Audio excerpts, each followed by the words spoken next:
Please welcome David Rubenstein, President of the Economic Club of Washington, D.C. Thank you very much, and welcome to our 13th virtual signature event of our 35th season. Today, we're going to have a congressional panel, and then we're going to have a medical panel. Our congressional panel will talk about a number of subjects, including the recent attacks on the U.S. Capitol, current political environment, potential reforms to security measures, and the way forward to national unity. The two members that we have, and we're very honored that they're joining us today, are Debbie Dingell, representing the 12th District of Michigan. She's a Democrat, and Tom Reid, representing the 23rd District of New York. He is a Republican, and I'll give them a little more formal introductions in a moment. In the second segment, I'll interview three leading health experts who are also members of the Economic Club of Washington, and I wanted to have them discuss the current surge in COVID-19 cases, the vaccination situation, and ultimately the overall health care situation that they observe now from their hospitals. Those who are on this panel are Kimberly Horn, who's Executive Vice President and Group President of Markets outside of California for Kaiser Permanente. She's in charge of all the hospitals outside of California for Kaiser Permanente. Dr. Stephen Jones is the President and CEO of Inova Health System, and Ken Samet, who is the President and CEO of MedStar Health. So I'd like to thank all of them for joining us today. So let me get on with our discussions now, and let me introduce our two members more formally. Debbie Dingell is well known in Washington because she was in Washington for many years, a native of Michigan, but she was in Washington many years heading up the General Motors Foundation and doing work for General Motors. She was first elected to the Congress, I'd say in 2014, she was elected to Congress and has now been serving since that time as a member of Congress from Michigan. She is an active member of the Democratic Party, and she has, as her most important accomplishment, she was a member of our board before she joined the Congress. And I want to thank you very much, Debbie, for joining us and giving us your insights. Thank you, Debbie. Okay, and I'd also like to, Tom Reid. Tom Reid is a member of the House. He is elected first in 2010. He is a person who was a graduate of Alfred University, where he was an All-American swimmer, and a graduate of Ohio Northern Law School. In his bio, it pointed out something to me that I had not known. He's the youngest of 12 children and was raised by a single mother. His father, a military hero, passed away when he was only 2 years old. And so welcome, Tom, and welcome, Debbie. So let me just kick off at the beginning and ask both of you,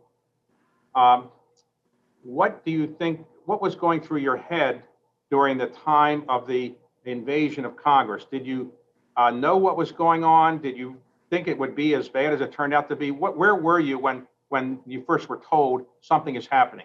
Debbie, where were you? Well, I was actually on the House floor when it began, and I began to notice some of our security was becoming a bit intense. You could hear noise, but I really did not realize that anything was out of the ordinary. We knew that there were going to be protesters that day. Then suddenly I saw Steny and the speaker taken off of the floor, but yet candidly at the same time, staff had come up to me and said, we need you to help people calm. Will you go to the mic and we'll tell you what we need to say? We need you and Jim McGovern to keep the process going. We want to keep things normal. Shortly after that, they came in, told us to sit in our seats, to take out our escape hoods, to be ready to get on the floor very quickly. You could hear people pounding at the door. Many of the members, Republicans and Democrats, there weren't Republicans or Democrats in that room that day, helped law enforcement try to barricade the doors. But I still felt like we were safe inside the chamber.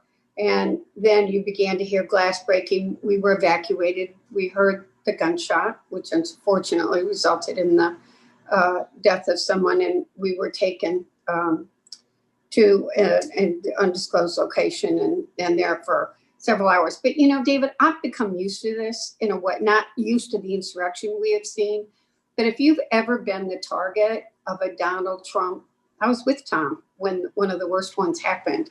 You don't understand what it's like. I've been in this hate tunnel for a couple of years where I've had the militia in front of my house, where my antenna is always up. And I always feel like I'll survive it. You know, they're trying to make my life uncomfortable. I don't think any of us really realized how serious it was, what the threats were, that they wanted to kidnap us or kill us until it was over and we began to see the aftermath. Tom, you were on the House floor as well. What did you think was going on when you heard the noise? Well, actually, David, I just left the House floor about 15 minutes before this all went down, and I always put my office outside. And so I was walking outside, as I always do.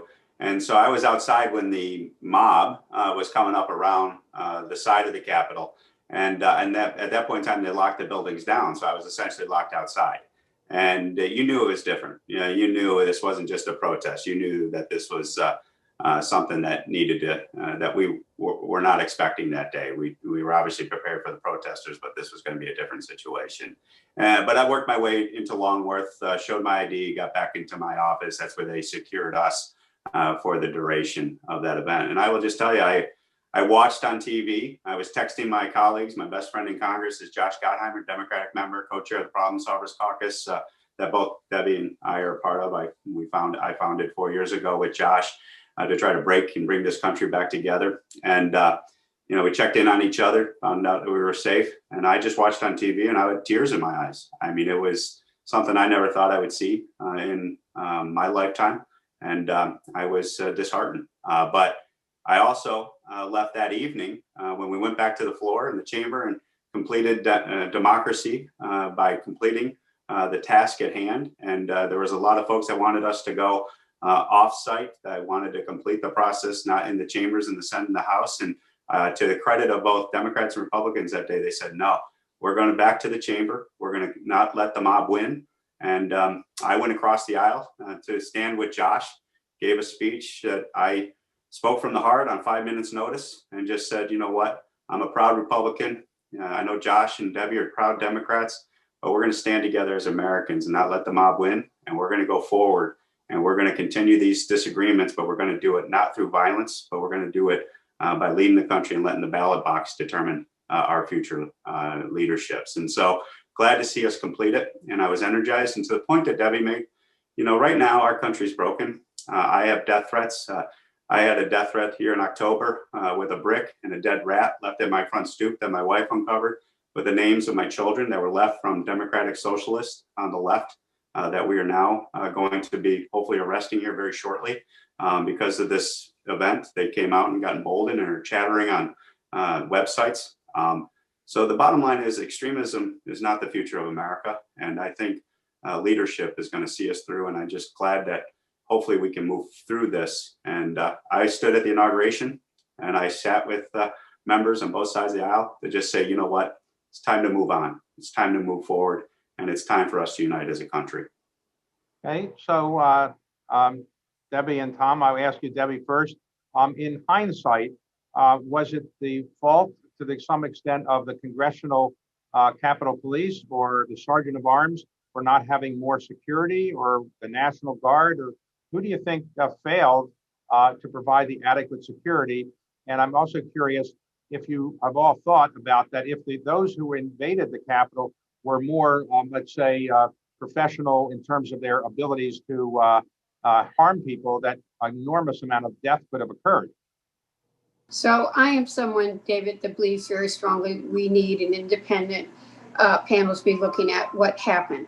Anybody who has, you know, if you come from Michigan, which has been living with this, we have a governor that they tried to kidnap and potentially hang, knows what some of these groups are capable of. And were there people, and I don't know who the people were, that did not want to have a military presence on the Hill that day. The National Guard should have been stationed at a place. No, there was no way that this crowd was not going to get out of control. I mean, I don't know how to go on the dark web, but even I, knowing, reading my social media, reading what I was reading in the newspaper, knew that this was going to be a difficult day. I have asked a lot of questions, and every time I get ask a question, someone gives me a different answer or points a finger a different way. I think we need to, and I think that there's a problem that there are not clear responsible lines for who is responsible for security on Capitol Hill. I think I want to say this carefully. I think it's become political in the sense that people are very respectful of members and they don't want to do anything to offend them. Well, I think we all need to be treated the same. You know, we got a guest, the guest goes through security. I don't mind going through security. I should be living through the same rules that everybody else is. This is a very serious national security issue, and we need to make this a professional from top to bottom operation. Okay. Tom, what is your view? Who was at fault in terms of providing security? And do you think there should be a commission, or what will be done to look at how you can improve the security? Well, I agree with Debbie. In an independent commission, we can always learn from these events. But the tension that we always face on the Hill is, remember, this is the people's house. And when people come to the Capitol, what we pride ourselves in is we've gone through 1993 bombings, as we've gone through 9/11, as we see the ratcheting up of security. It's always on the backdrop of, remember, we are a free and democratic country, and the Capitol represents that wholeheartedly. And that's where we wrestle with this. And I know, talking to Capitol Police, talking to law enforcement that guard us and guard the Capitol, you wrestle with that mission that they're under. Is like, we want to keep that openness. You know, as we walk through the Capitol and you see the speaker walk through the halls, you see the elected officials walking through the halls. It's a functioning democracy that the people can you never know who you're going to see there. And so you got to wrestle that need for security with that freedom that is represented by the Capitol. And I think with that independent commission, we can find that how we can do it better, how we can make sure that this event never happens again. But I will tell you, the law enforcement at the men and women of the Capitol Police, I applaud them. They, thank God, some members were like, they should have opened up. They should have knocked all these people down. They should have opened up their weapons and things like that. But think about what that image would have represented. The imagery across the world was so bad as to what happened if you had a few thousand dead Americans that would be. We are the leaders of the world of democracy. Yeah, you have to keep that in perspective as to what that would have represented to the world. And so thank God there was not more death. We're going to learn from it. We're going to secure the Capitol. But I think we can do this in a way that recognizes we need to be that beacon of hope and democracy going forward. Secure the Capitol, but at the same time, make sure it's still free and it is not a lockdown situation that we see across the world that people tend to run to because of the need for security.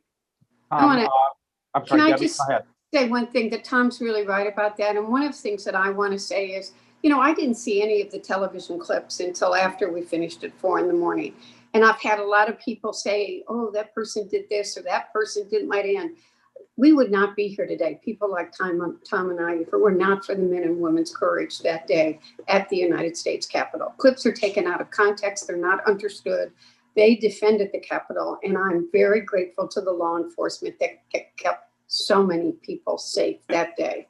And to follow up on that, because there's been like clips of, law enforcement opening up the bicycle gates and things like that. And they're in conspiracy with these folks and things. Those were tactical decisions. And if you watch the law enforcement, Capitol Police, they went to a position of higher tactical position to control the mob. They were controlling some of these folks, these people that were being escorted, elderly people, to take them away from the mob that was behind them, to put them to move to places of safety. So each one of these actions, be very careful to judge what you see in a picture. We got to make sure we give law enforcement the ability to explain exactly what they were doing in each one of those moments, because the men and women of the Capitol Police, they were trying to do the best they could with the situation at hand. And it was a dire situation that got out of hand real quick. Okay, so after it occurred, there was a vote subsequently in the House to impeach the President of the United States. Debbie, I think every Democrat supported that. And did you think at the time that any Republicans would support that? And was it? Did you get a lot of feedback from your district about whether you should support that or not? Actually, Tom and I were part of a group of friends and colleagues that had a lot of discussions about what was the right thing to do and how should one proceed. In the end, I think that all the Democrats did vote for it. I raised issues. I do believe that President Trump needed to be held accountable, but I have for years talked about the fear and the hatred that's dividing this country. And I think it's very important that even as we go forward now, that we not contribute further to the division in this country. I think as more and more videotapes came out and people saw some of the actions, people began to feel stronger about it. And, you know, I, as Tom was saying, there are people with very, very, very strong feelings on both sides of this issue. And a lot of the members are hearing from people on both sides. And Tom, you voted against impeaching the president, and your reasoning was what? So, you know, I did a New York Times op-ed on this, and, you know, where I looked at it, impeachment is a constitutional tool that you really have to look at the full picture. You have to look at the constitutional impacts. And what I saw was a snap impeachment. What I saw was people demanding an emotional response given the events of January 6th. And I understand that. But when I looked at impeachment and I looked at the due process rights that needed to be included there, when I saw that the president was leaving on January 20th, where I saw what that would do to further divide the country, what I saw with the issues of constitutional free speech that needed to be debated in the country that occurred on the mall, even though I saw some issues that caused me great concern, and I came out in support of censure of President Trump in regards to the activity that occurred on the mall that day in the speech that I watched and I witnessed myself. And so I recognized the accountability, and that's why I thought censure was a more measured and appropriate immediate response to respond to the situation. And remember, censure is not a slap on the wrist. Censure is a historic. We've only censured one president officially from Congress to the president. And so it's not like it's a non-existent penalty. It's a historic penalty. And so I got a lot of heat from my party in regards to the position on that. But I was really concerned about why pursuing impeachment that quick with that many days left in the administration. And remember, impeachment's about overturning the will of an election. And so the votes that were cast in 2016, that was an election that was put President Trump in place. And if you're going to overturn that election, you still got to take all the consideration of impeachment into effect. And so I just was against impeachment for all those reasons. And I just think, you know, this impeachment in the Senate is going to further divide this nation, and it is going to play into this gasoline that the 74 million folks of America that voted for President Trump that do not believe, many of them do not believe this election was legitimate. I had no problem recognizing at this point in time that President Biden is our president. But there are millions of Americans, and not just because President Trump says it, but they do believe it. I can tell you I've heard from it, and we have to heal this nation, and we have to listen to that frustration and anger of those 74 million people and make sure that their concerns about the election and others are heard, David. If there is no conviction in the Senate, and it looks like it may be difficult to get a conviction in the Senate, do you think either house will pass a censure, or that will be the end of this whole matter with respect to President Trump? Tom, do you expect there would be a censure approval in the House later? My hope is that we move forward. And I take President Biden and his inauguration speech of trying to unite this country. And I think President Biden has an opportunity to heal the nation. And that would be, I hope, the road that he takes, and forgiveness is part of bringing the country together and moves forward. And further picking at this division, I think is not going to serve anyone well. But we'll see. And that's something that the political offices, they'll want to divide this possibly, and hopefully their voice doesn't win and we just move forward for the sake of the country. Okay, so Debbie, let me ask you, let's go forward and talk about legislation. The president has proposed $1.9 trillion stimulus bill. Do you think that the Democrats in the House will support that bill pretty much the way he wants it, or do you think there'll be a lot of give and take and he will not be able to get all of what he wants, or even most of it? I think that the general outlines of the bill that President Biden wants will be there. We are already in discussions with Tom and others trying to find a way that we can all agree and move it forward. I mean, they're very clearly what he is asking for. We all needs to happen. We have to increase the production of vaccines. We've got to increase the production of syringes and alcohol swabs. We have to do more COVID testing. We've got kids with student loans that need help, people who are in danger of being evicted from their homes, small businesses, restaurants. It's the same group of challenges that we faced since the beginning of the pandemic. But yet when the president walked in, it was worse than he thought that it was. And we cannot rebuild our economy until we have a national COVID strategy and get it under control. So I'm hopeful that we can find bipartisan. I'm like the president. I am one of I think we need to unite. I'm tired of partisan bickering. I think a lot of people in America are tired of partisan bickering, and I think we need to figure out a way to get this done. Do you think that Republicans are likely to support President Biden's legislative agenda, at least what we've seen so far in the stimulus proposal, or that's unlikely? Well, I mean, we're engaging in good faith, and I appreciate the White House reaching out to, especially in the Problem Solvers Caucus, the 56 number group, and with a slim majority in the House and the 50-50 split in the Senate, our group is, I think, going to be critical, and I appreciate Debbie. She's part of that group, and we're really trying to get to yes, because if the president succeeds, we all succeed in America, and so hopefully we can get there. And there are things that we can agree to, I think, readily, easily. COVID vaccine, COVID distribution money. That should be able to get people together. That could pass maybe on its own on suspension in the House and Senate and get taken care of. But when you talk about $900 billion that we just got signed into law, that we in the Problem Solvers Caucus, working with our group in the Senate, that Common Sense Coalition, 16 members in the Senate, got to the president's desk and signed into law, we still are seeing the impacts of that $900 billion. So there is, I think, in the conversations I've had, bipartisan concern. Well, let's see, this isn't monopoly money. Let's see where the money's at. Let's see what's going on with the economy. Let's see where the status of the virus is. So maybe a little bit down the road, what is needed out of the 1.9 trillion, we can come to common ground on it. There are things like eviction moratorium, for example, taking care of that liability that's accrued. We're going to have to deal with that issue. State and local aid with the liability reforms, because you're starting to see property casualty carriers starting to disclaim defense coverage, as well as the indemnification liabilities. That's starting to stack up. So you're going to get individuals and businesses losing defense coverage. So these issues are going to ripen as we go forward. But I think we're in the position to be reasonable, good faith members and good faith partners to see what we can do to come to an agreement on that 1.9 trillion. Who do you regard as the leader of the Republican Party now? Since you don't control the House or the Senate, and the White House is controlled by the Democrats as well. So is there a leader of the Republican Party, or is it still, you could say, President Trump, or nobody is the leader?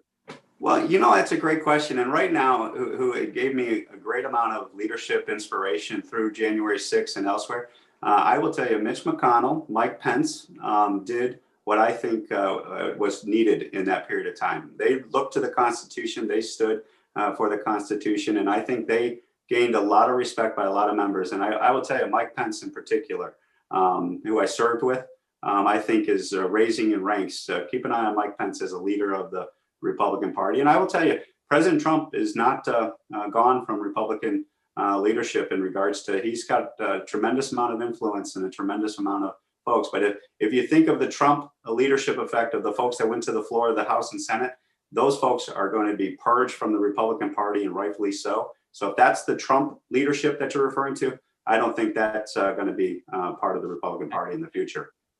Debbie, for the last 4 years, the Democrats in the House more or less were the leaders of the Democratic Party, and they were, to some extent, you could say, in opposition to what was going on from the White House.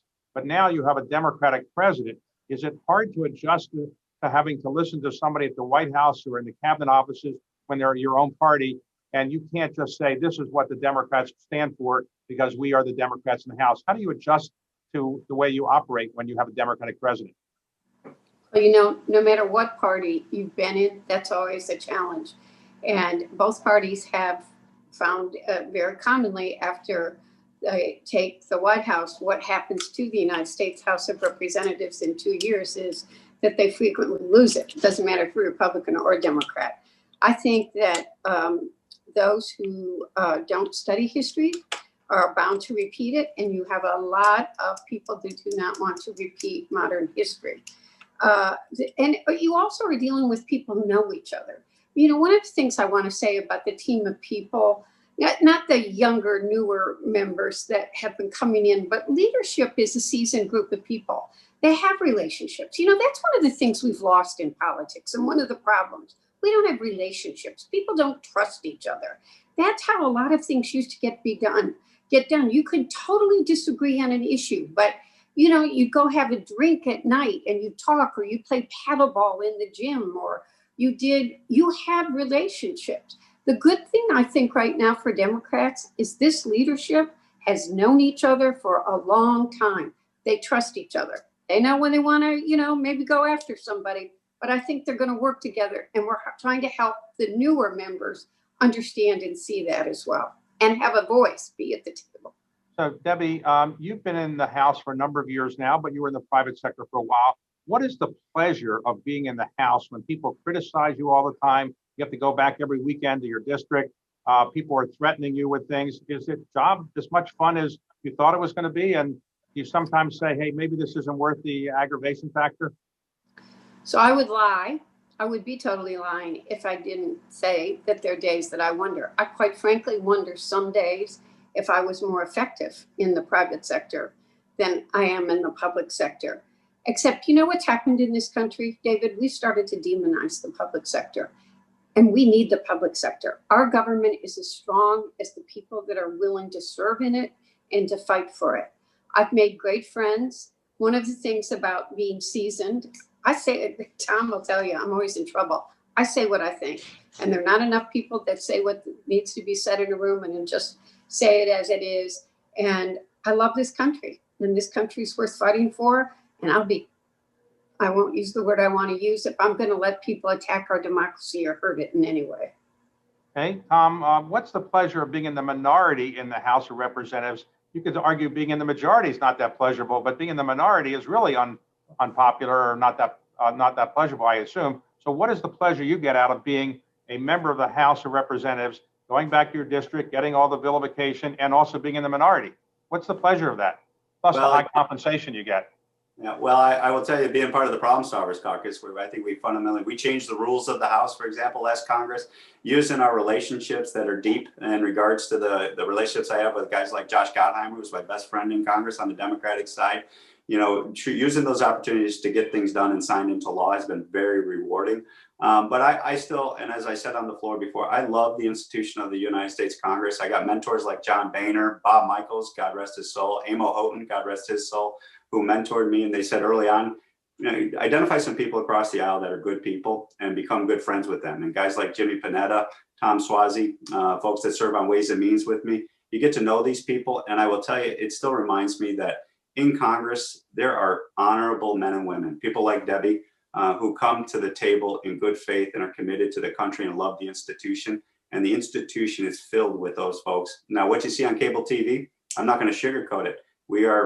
There's a lot of division, there's a lot of polarization, and there's a lot of people on cable TV that are just looking for their 5 minutes of fame. I don't associate with those people on a regular basis. I associate myself with good people like Debbie and Josh, and just try to get things done for the sake of the institution and the country. David, I want to say something really fast. We think of Congress like this, the Washington side of it, you don't know the good we do back home, the people that we serve, the difference that you can make in people's lives, working with.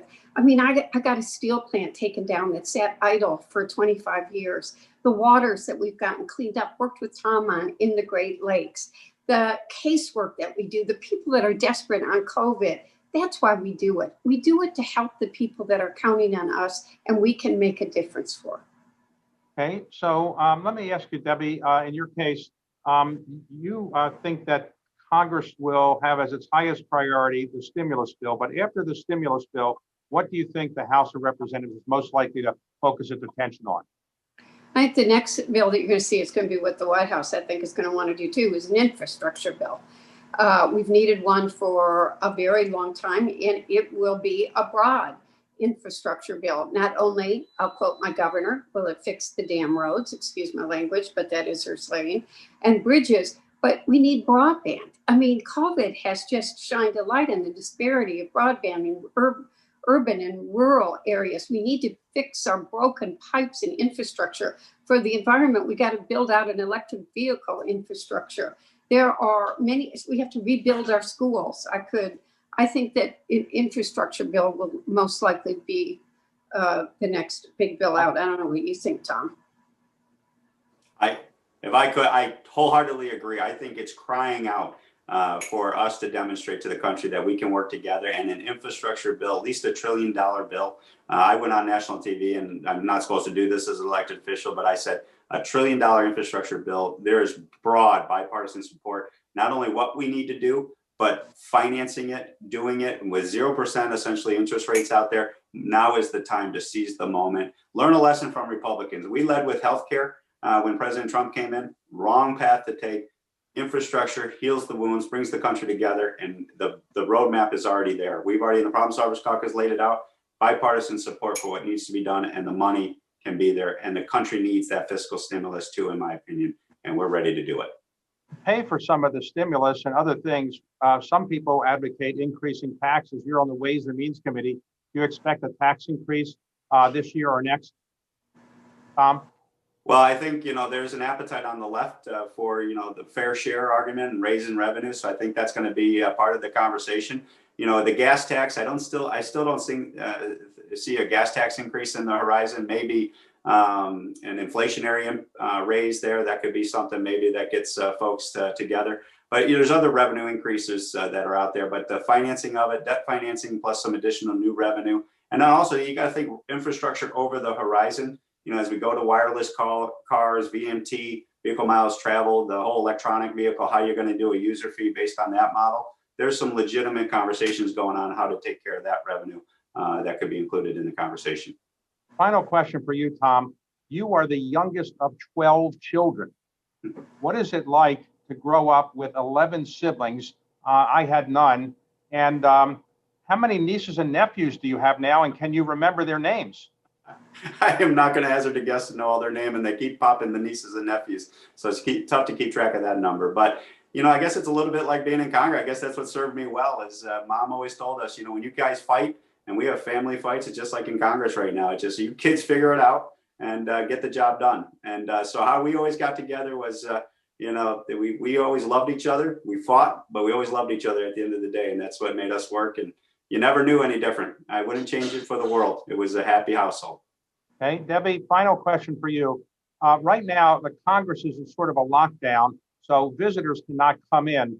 How can the Congress survive without lobbyists coming up, being in Capitol Hill? How are you able to pass legislation without lobbyists coming around and lobbying?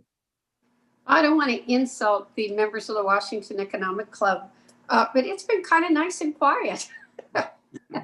But the fact of the matter is that when we're working on bills, we're talking.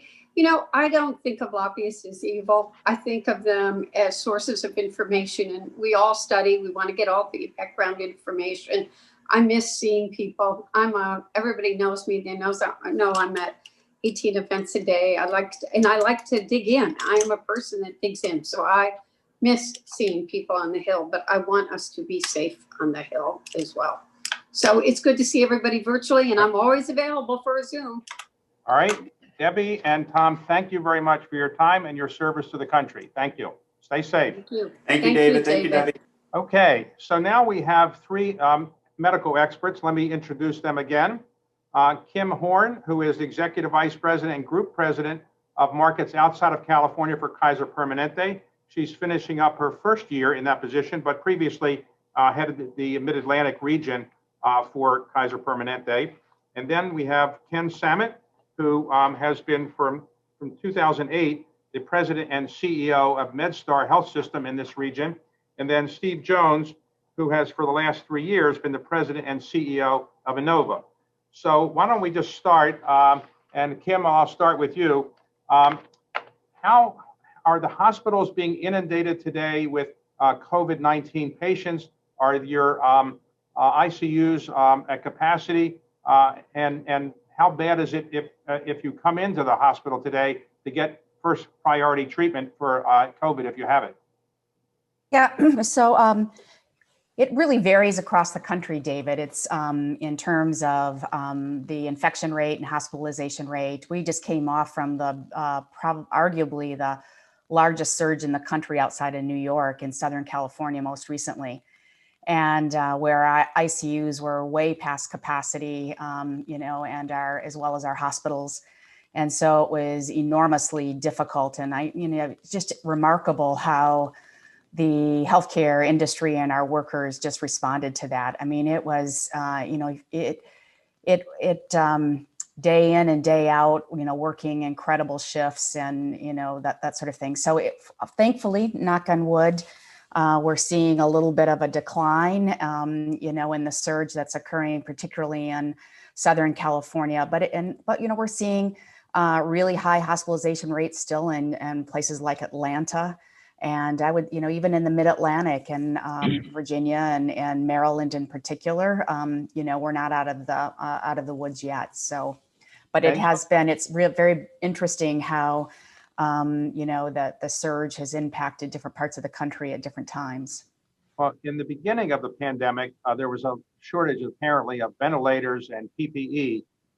Is that still the case? Do you have the masks you need, the gowns, the other equipment, or is that still a bit of a challenge? No, I mean, that's, in the very beginning, you're absolutely right. It was all about, first of all, understanding what kinds of masks that were, effective and having ventilators and that sort of thing. So we've got that under control. Now it's staff. That's our biggest issue. And, so many people have been impacted by COVID. We're not able to get travelers, healthcare traveler workers where there's peaks in. So that's a major, issue. And so right now, and not just the surge, taking care of COVID patients, but even as we think about the vaccination, this phase, hopefully the final phase of COVID, preparing for mass vaccinations, having enough staff and, to be able to do that and that's really why, and particularly with my colleagues here, why it's so important that we work together with public health and the private sector and the healthcare industry to really get organized around mass vaccination. Okay, Ken, in MedStar, are you having do you have enough ICUs, enough equipment to deal with the COVID patients that come in, or the COVID patients coming in going up or going down in terms of their coming into the hospital now? So I'd say for the region we're in now, thankfully, the last 2 weeks, we've seen a bit of a downturn, which is really good coming out of the Christmas holiday. We did see a surge. We went up at MedStar to about 650 COVID patients across MedStar 2 weeks ago. We're down to about 540 today. So that's really good. And if I tied that 650 back to the spring, when we had that surge, the initial surge, we were at about 725. What's interesting in the region is in the spring, Montgomery and Prince George's County were 50% of all of the COVID hospitalizations in the state of Maryland. That was the epicenter. So for hospitals in our region, combined with the District of Columbia and Northern Virginia, we saw a more significant load of COVID patients. It's been spread across the state differently this time, which has helped in our immediate area. But the big difference right now, and I'd connect to Kim's point on staffing, PPE and ventilators and all of those issues are not the issues for MedStar, Inova, and the big systems here. Staff is the issue. To Kim's point, we're not able to get travelers from across the country, but also we're not canceling elective cases. And elective, and I know we'll all talk about that, is really a big definition. So let's make that non-COVID cases, cancer, cardiac, a host of other cases that got canceled in the spring. That actually let us have more staff internally, but was a really bad decision relative to trying to take care of our patients who needed care. That's not happening today. We're fighting very hard to take care of COVID and non-COVID patients, which stresses staffing all the more. Okay, Steve, let me ask you a question about Inova. So how is Inova doing in terms of too many patients coming in for COVID-19 treatment? And let me ask you, you're a doctor. If you got COVID 9 months ago and came into your hospital, did you get better treatment then than you're getting now, or better treatment now than you got then because we know more? Getting unequivocally better treatment at this point. We know a lot more. Even to your question on ventilators, initially we had patients on ventilators that we learned subsequently, probably we across the country, across the world, were using ventilators too early because that was the traditional way that you took care of patients with serious respiratory diseases. At this point, we do almost everything we can to keep patients off of ventilators. So we've got hundreds of extra ventilators around, but it goes to even the pulmonary care and the positioning of the patients. And we now have some therapeutics, both inpatient and outpatient therapeutics. So your care now is exponentially better than it would have been even 9 months ago. And the mortality rates have dropped dramatically as a result of that. Now, what about the therapeutic that President Trump got when he went to Walter Reed? That seems to be like a miracle drug. Maybe there's some side effects, but it seems like a miracle drug. Is that something that you can readily give people, or is it only experimental still? Well, it's under an authorization, so not fully approved, but we are using it on a routine basis. We've given that those drugs, there's 2, we've given to over 800 patients at this point. We're now giving them even in our emergency departments. So as opposed to being diagnosed and set up a day or 2 later for the infusions, we're routinely pulling patients right down the hall and giving the infusion right there. So you get the effect immediately. The results are a little bit controversial if you look at the studies of how much their impact is. But from those results and from our own experiences, we believe that we're keeping patients out of the hospital for sure. Not all patients, of course, unfortunately. But importantly, even if we don't keep them out of the hospital, if they eventually end up in, their disease course appears to be less severe than it would have been otherwise. So we're very enthusiastic on these at this point. We'll continue to study them, and that may evolve. But at this point, we're being fairly active in their use. Okay, so this morning I got my maybe 10th test for COVID, and all 10 have been negative. And the tests are a little bit less painful. They used to put the stick all the way up to your brain. Now, not quite as bad. But let's suppose I turned out positive. Should I rush to a hospital and say, put me in ICU because I turned positive? Or what should somebody do if they have positive rating that comes back from one of these tests? Unless they're acutely ill, they should stay home and quarantine. And when we say stay home, for some people, they can, of course, distance and quarantine well if they live in a house with multiple people. But keeping distance and not rebreathing air is really critical to that. Only if you really get to the point where you're having breathing or other difficulties should you go to the hospital for evaluation, and not even assume you'd go in. But again, you might have an infusion as opposed to have to be admitted. But importantly, the infusions need to be in the early days. You can't, be 2 weeks in and think that they're going to have any impact. Okay. Kim, let me ask you this. How do I get vaccinated in this area? I don't have a vaccine. I'm in and the private equity profession doesn't seem to be at the top of the list of people that deserve to get vaccinated first. So how easy is it to get vaccinated? Do you have enough supplies for all the people that show up? And how do you decide who gets it? Okay, so let's start with the supply, first of all. And every one of our locations across the country, including here, we're approved vaccination sites. And we've been very proactive in identifying based upon the jurisdictions, guidelines of what age, 1A, 1B. But quite frankly, we've given about 29,000 vaccines so far in this region, Kaiser Permanente. And it's just really a fraction of what, the universe of people and the certain guidelines would entail. So, and that's just true across the country, and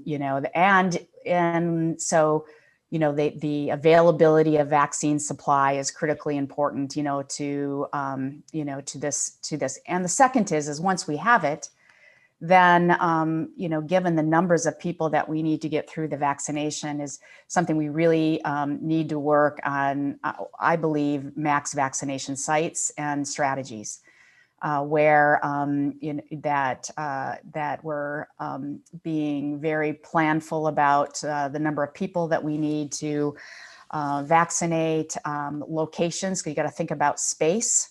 You have to have enough for social distancing, as well as, people need to stay around for a while to be observed.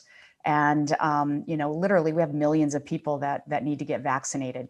So no, we don't have enough vaccine. We're optimistic and we're planning as soon as we get it. It's like within, we're scheduling people immediately to, and there's never a, vaccine that isn't used or put into an arm as soon as possible. So a lot more work on logistics, vaccination supplies, and a really huge opportunity in this region to do coordinative efforts, across the region and within jurisdictions to work together and, on these strategies.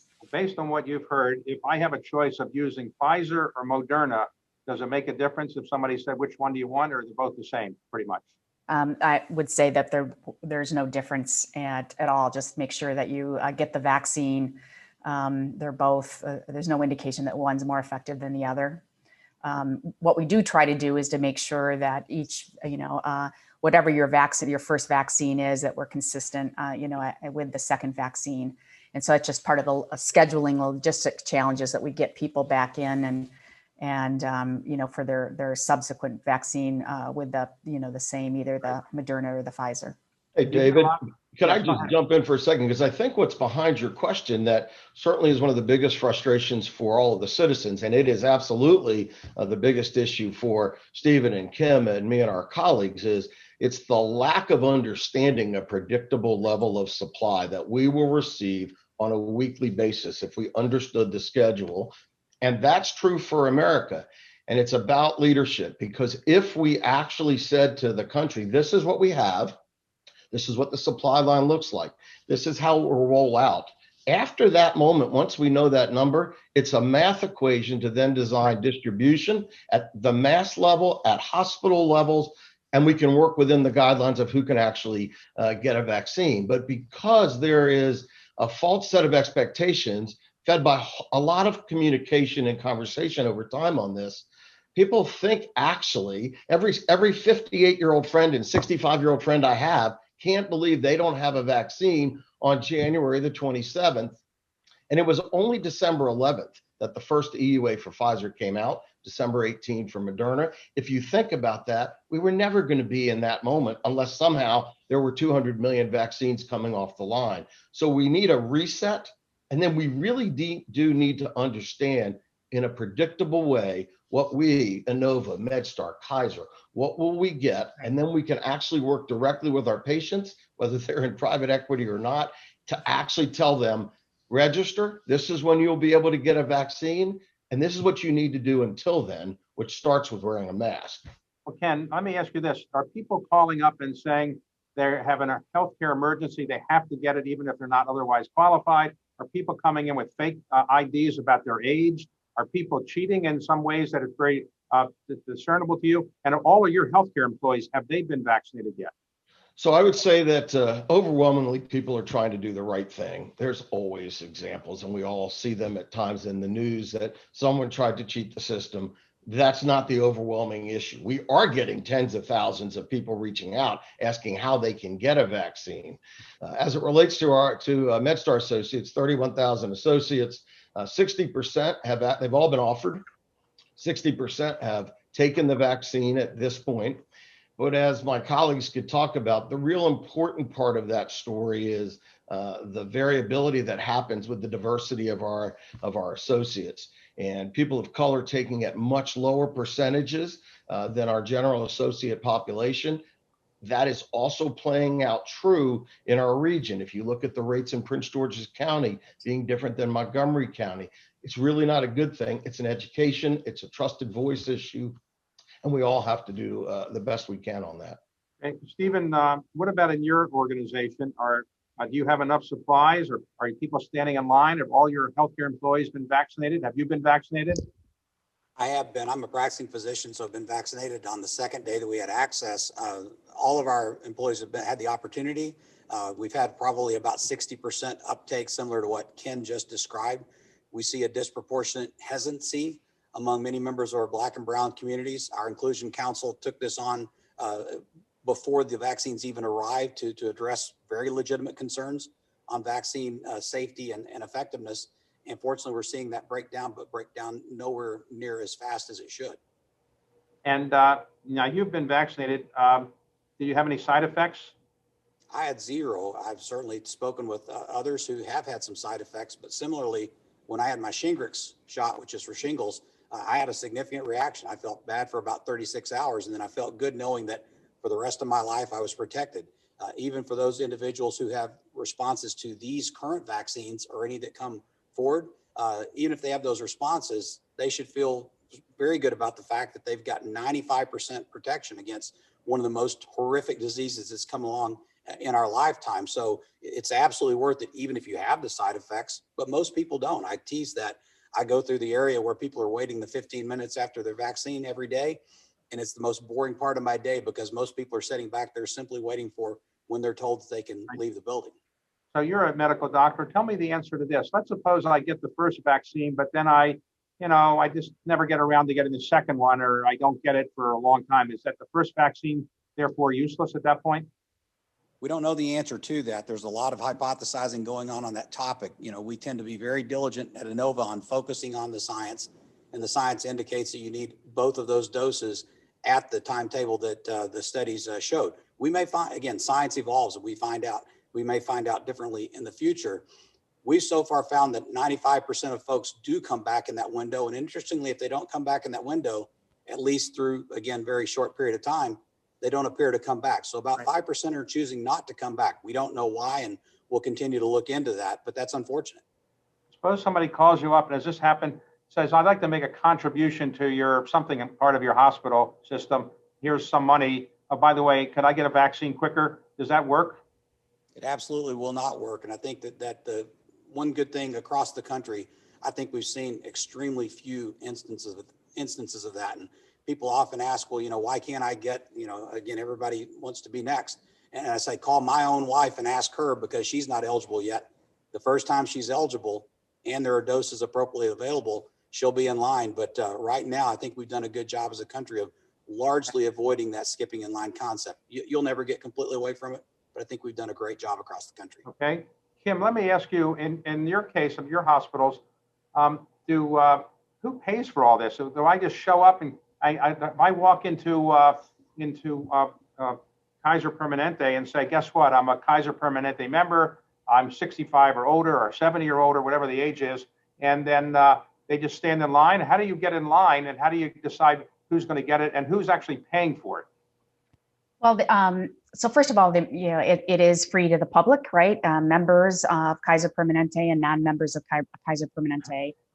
We're approved provider in all locations, and we've, in our case, we take non-members and members, but for our members, we actually do reach out to them. And so, we know their age, their comorbidities, often their occupation.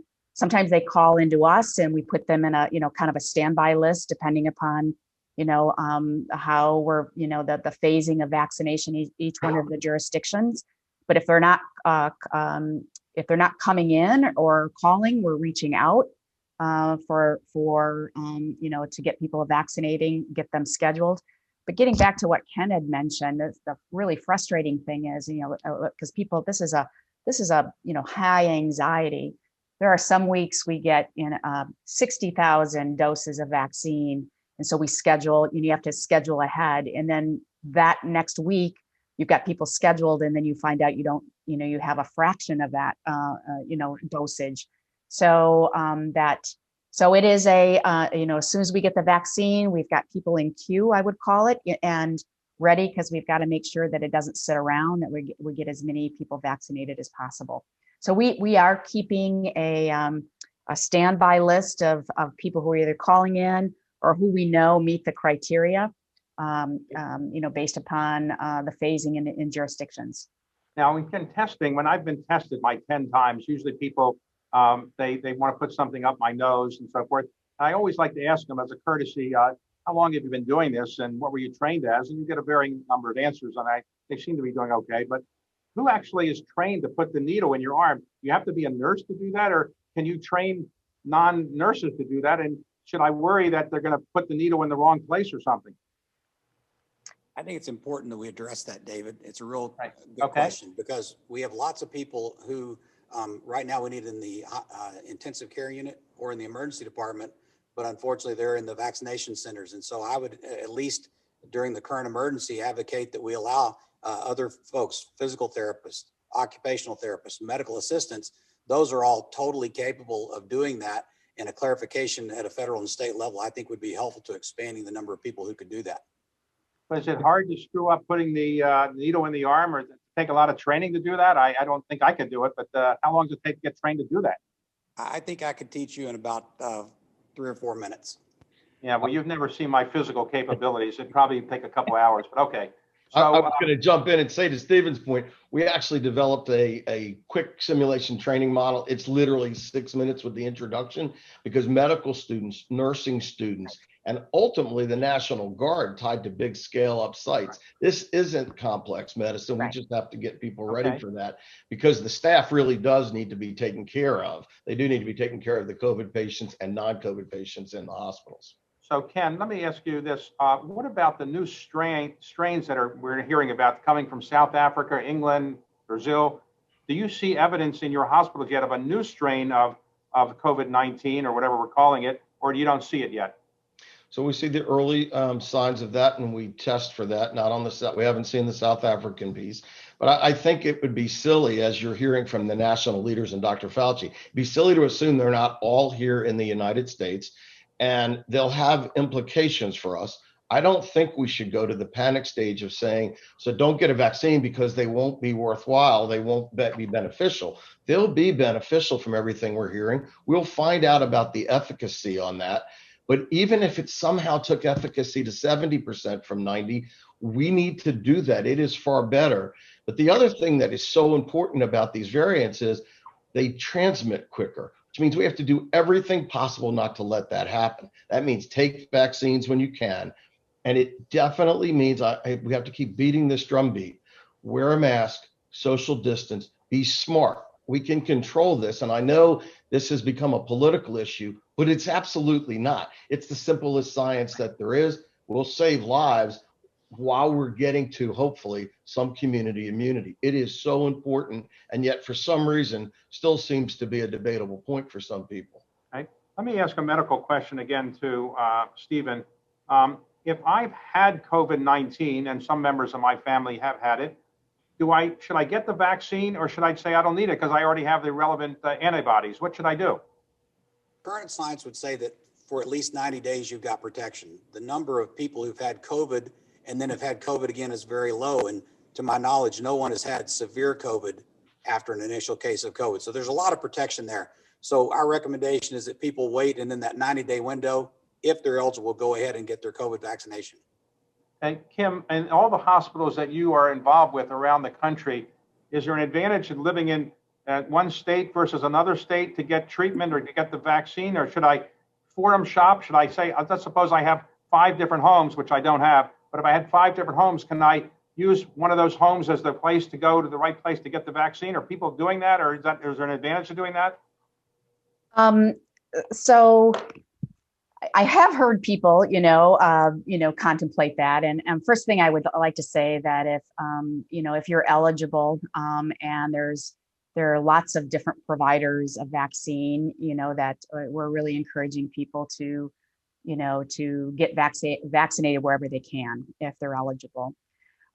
So there are different, interestingly enough, across the country, the allocations are not consistent per capita.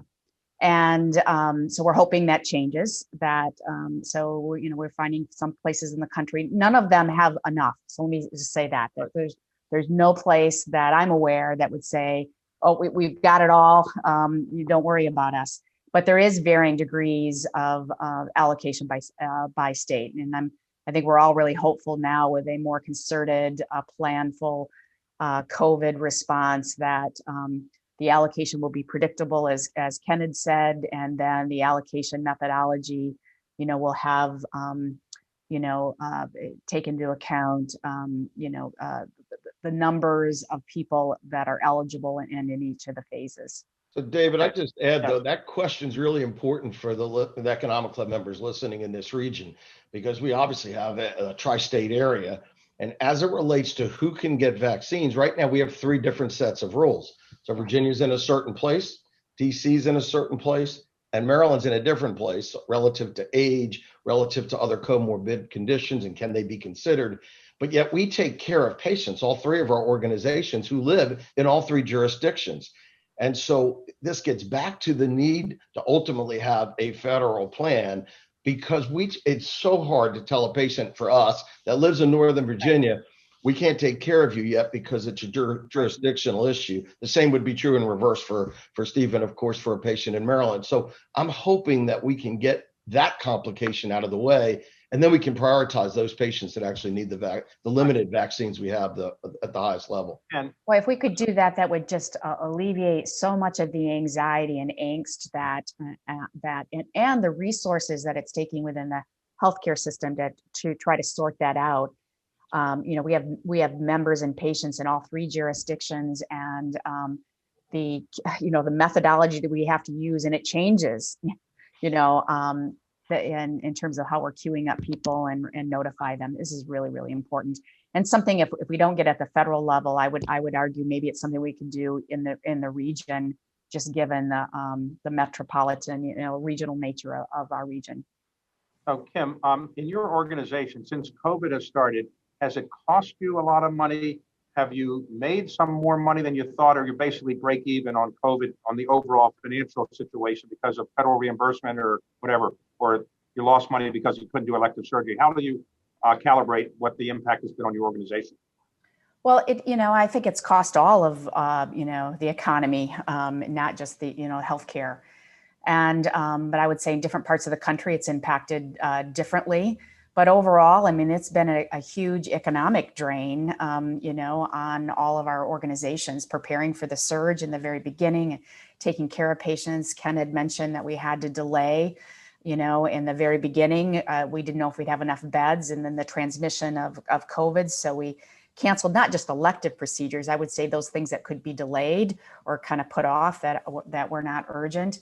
And then once we brought it back on, then we had to get enough staff and run, even, at greater capacities. And so and now we're, and then there was the testing. So the testing, cost, and then now we're in the phase of finding enough staff. Well, we're getting the vaccine. We're not paying for the vaccine, but we're paying for the distribution, the actual administration and scheduling and many other kinds of things. So it's been, it's been taxing on the healthcare industry, no doubt about it.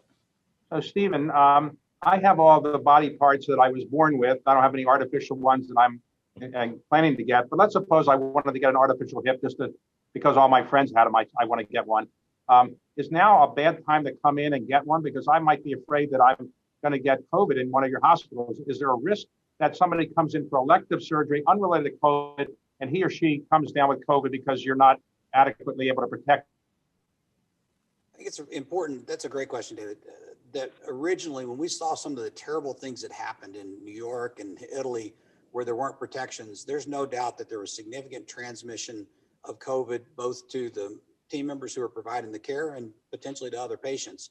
We know now how to prevent transmission of this disease. Ken's already mentioned several of them here with maskings and distancing. They're not rocket science, but the science supports that they protect us.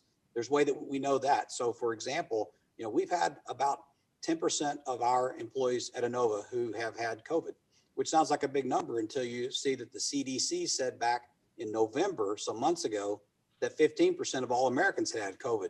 So there's this concern of that the hospital is the place where COVID is. The hospital is the one place in the country that's actually adequately protecting ourselves from COVID.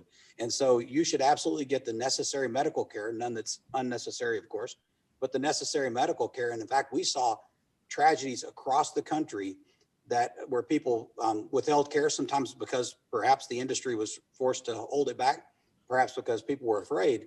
And we know that the number of actual deaths has been higher than the number of COVID deaths in these last 10 months. Well, part of that is unequivocally due to delaying necessary medical care. So we would feel very strongly you are safe, at least as safe in the hospital or healthcare setting as you are anywhere else that you go. And David, I think if I could just add to Stephen's comment, because I think it's really important because the communities have to see hospitals as safe zones, and it's been proven. So even with Stephen's numbers on the percentage of Inova associates that became positive, similar across the region, inside his hospital, I venture to say, and I know it's true at MedStar, the transmission rate between patient and associate in the hospital is actually less than 1%. Our people that are getting sick or getting positive, they're positive from the community. We're not seeing transmission because, as Stephen said, of all of the protections. Everyone is conscious of creating that safe zone in the hospital. So if you have needed care, you absolutely should be doing that. And I think that's a really important message that nobody should hear differently relative to seeking care when you need it in a physician's office or whatever it might be. So what's been the impact, Ken, on your organization financially? You've lost money from where you would otherwise be because of COVID? Yes, significantly. Again, part of our mission to do all the right things and worry about, as Steve and I talked with you about in the Economic Club about back in April, it is the single biggest financial crisis in the history of America's hospitals. And we went all in to do the things that the community expects us to do and needs us to do. To give you some numbers, in our Q4, so in Q2, the spring of 2020, we projected a $300 to $400 million deficit at MedStar. We took a bunch of management interventions on both the expense and revenue side. And let's say for rounding that was a $200 million number in Q4. This is all without CARES and support that comes from the government. When we looked at this fiscal year for us, July 1, and we're obviously now into 2 quarters of that, another $100 million worth of impact from the expenses that Kim talked about to take care of all the issues related to COVID. And we're still seeing, even though we haven't stopped doing non-COVID cases, none of us are back to historical levels for a host of reasons. And so, again, that's a $300 million number before what might come from the government in support. So it's a significant issue. So, Ken, somebody once said anybody who wants a test can get a test. Is that yet the case? Can anybody get a test today? And if I want a test, what do? I just show up at your hospital and say, give me a test?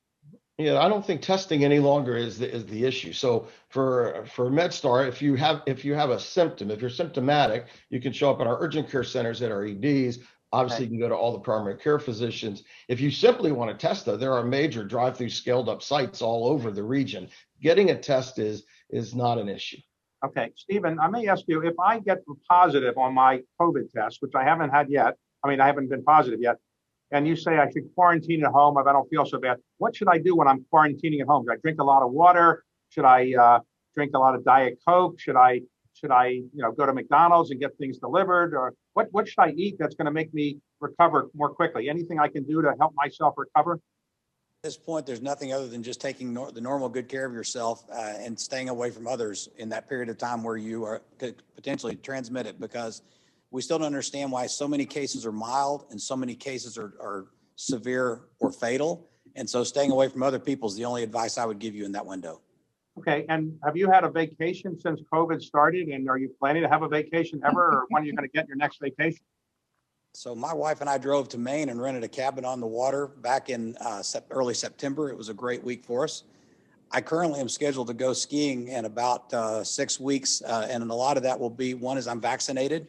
2 will be what happens between now and then. We fortunately are seeing the COVID cases going down pretty significantly, but it's always easy to predict the past, not as easy to predict the future. And so whether I actually go hit the slopes, I haven't bought my ticket yet.